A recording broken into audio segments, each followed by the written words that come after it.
Hello, and thank you for joining me for the very first episode of Max Kelly's Vegan Cooking Show. I am your host, Max Kelly, and today we are going to be making one of my very favorite things to eat, bagels.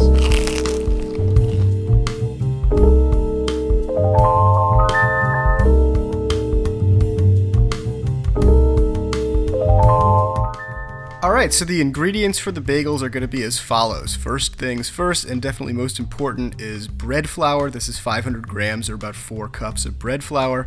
If you can't find bread flour, you can use all-purpose. Just be aware that the texture is going to be a little bit softer and not quite that classic chewy bagel texture. Next is 2 teaspoons or about 7.5 grams of instant yeast. You're perfectly fine to use active dry yeast if you don't have instant yeast. Same exact amount, or if you only have fresh yeast on hand for some reason, you want to double or triple it, so somewhere between 4 and 6 teaspoons of fresh yeast. Next up is salt. This is 2 teaspoons or about 6 grams of kosher salt. If you only have fine salt on hand, that's fine. Just reduce the amount to about 1 or 1.5 teaspoons. Next up is going to be some kind of sweet element. In this case, I decided to use maple syrup, but you can use white sugar, brown sugar, really any kind of not zero-calorie sweetener. So don't use anything like Splenda, aspartame, or stevia. You need to give the yeast some calories to feed on. You might be worried that maple syrup will make the bagels taste overly mapley, but this is a really small amount. It just gives a nice sweetness, helps promote browning, and gives a little bit of a minerally undertone.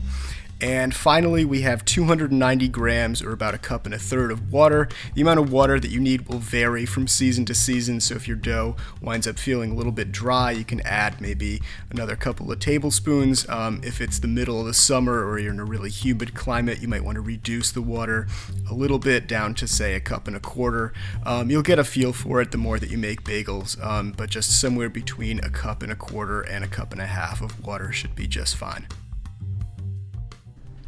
So today I'm actually going to be making these bagels in a food processor. Any standard size food processor with a capacity of, say, 12 cups or more is going to be perfectly fine. If you don't have a food processor but you have a stand mixer, that's fine too.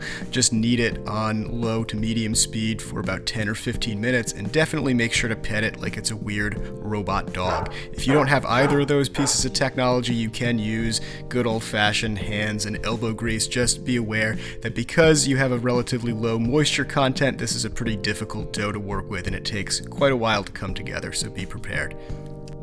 So we've got all our dry ingredients in the bowl of the food processor. That's going to be the flour, the yeast, and the salt. If you're using sugar instead of maple syrup, you can add it at this point too, and just give it a quick couple of pulses to bring all the ingredients together. Once the dry ingredients are all combined, you're going to turn the food processor on and stream in that mixture of water and maple syrup, which totally doesn't look like any other suspicious liquid, and wait until the dough comes together. This should take somewhere between a minute and a minute and a half. You'll know it when you see it. You'll see the dough ball form and kind of ride around the bowl of the food processor. Once that happens, you can shut off your food processor and remove your dough. And once you've removed your dough from the food processor, place it on a clean countertop and give it a quick knead for maybe a minute or two, just to make sure that all the ingredients have combined and you've achieved the proper texture. You want a dough that's not sticky or wet, but also not excessively dry. It should be relatively easy to work with, but definitely spring back and fight you a little bit when you press hard on it, and it should feel nice and soft. So form it into a little ball and place it in some kind of proofing container. You can put it in a stainless steel bowl or a plastic container like this one. Cover it and let it rise for about an hour or until it's doubled in volume. And once your dough has finished rising, remove it from the container and place it back on the countertop and divide it. Today I'm dividing it into 8 pieces for medium-sized bagels, but if you want slightly larger ones, you can divide it into 6.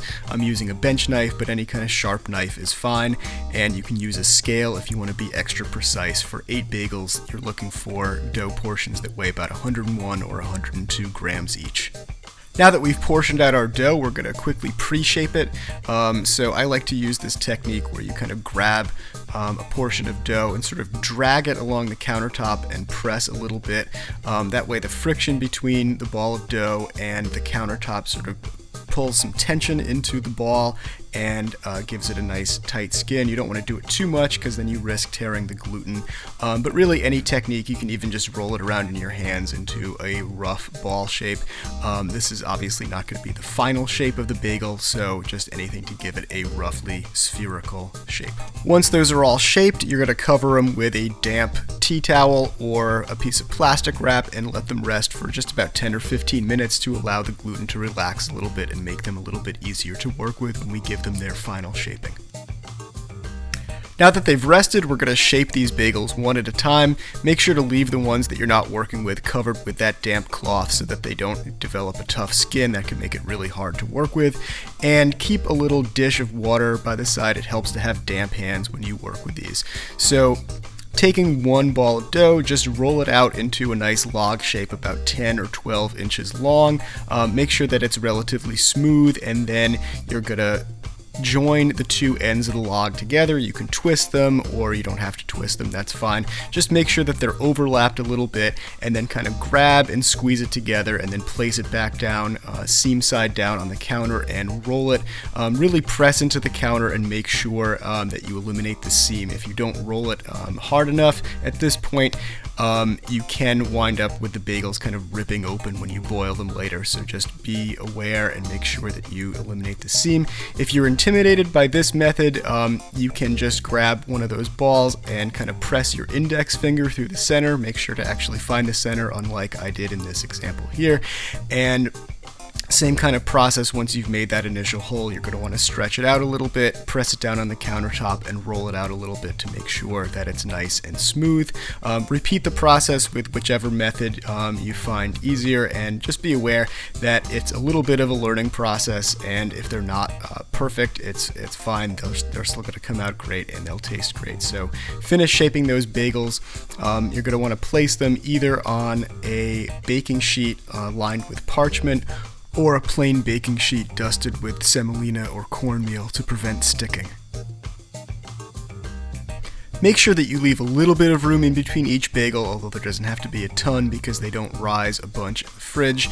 Just make sure that there's a little bit of a gap, and then cover them up with that damp tea towel and prepare to put them into the fridge overnight.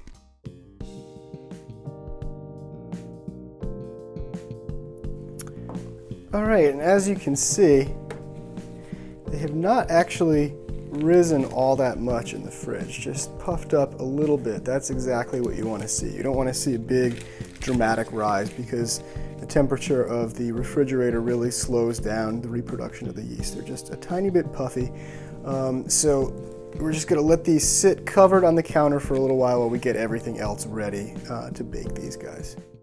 So we're going to start by preheating our oven to 475 degrees, and if you have a baking steel or baking stone, make sure to place that on the center rack. Next, you're going to want to find the largest and widest pot that you have, fill it up with water, and start to bring that to a boil. You're going to want to mix a couple things in with the water. We have a tablespoon each of kosher salt and baking soda, and then we're finally going to add a tablespoon of maple syrup. Again, you can add any kind of sweet element here, so this can be sugar, it can be brown sugar, it can even be barley malt syrup. That's kind of the more traditional sweetener, but it's a little more difficult to find. You're also going to want to prepare a wire rack on top of a rimmed baking sheet and have this off to the side. This is just good to get the excess water off the bagels. If you don't have a baking steel or baking stone, you can actually bake the bagels right on this wire rack and they'll come out perfectly fine.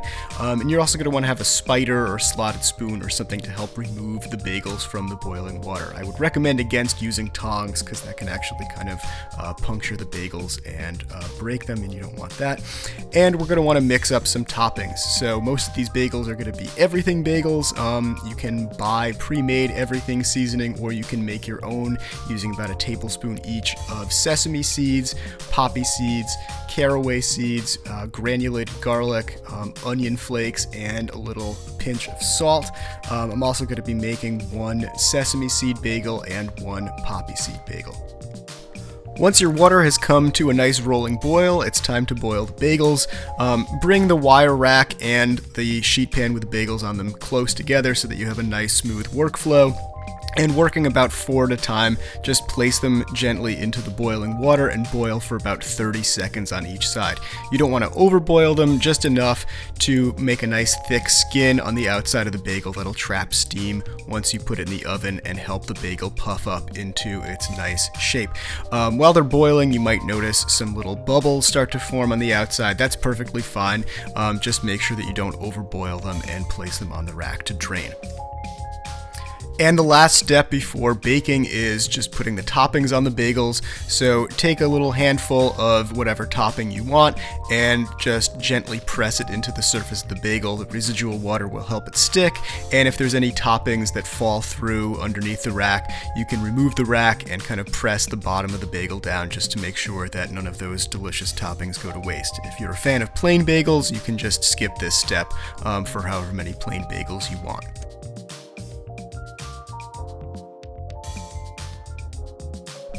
After 10 minutes in the oven, the bagels won't be fully baked, but they will have reached basically their final shape. Just roll them out and give them a quick flip. They do have a tendency to stick, so make sure that you have something like a spatula that can help you flip them over.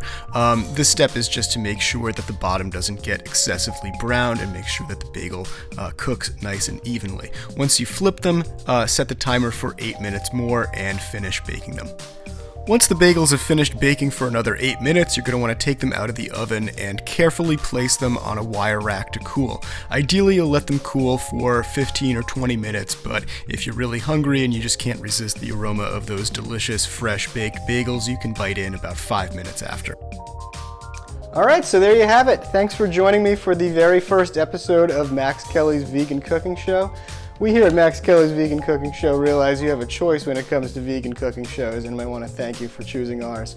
Now you can enjoy these bagels that you made with some vegan butter or cream cheese. You can make a little sandwich with them, or you can enjoy them my favorite way. As is, fresh out of the oven. If you enjoyed the video, please give it a like, consider subscribing to the channel, and let me know in the comments section if you have any questions or you'd like to see any other specific recipes in the future.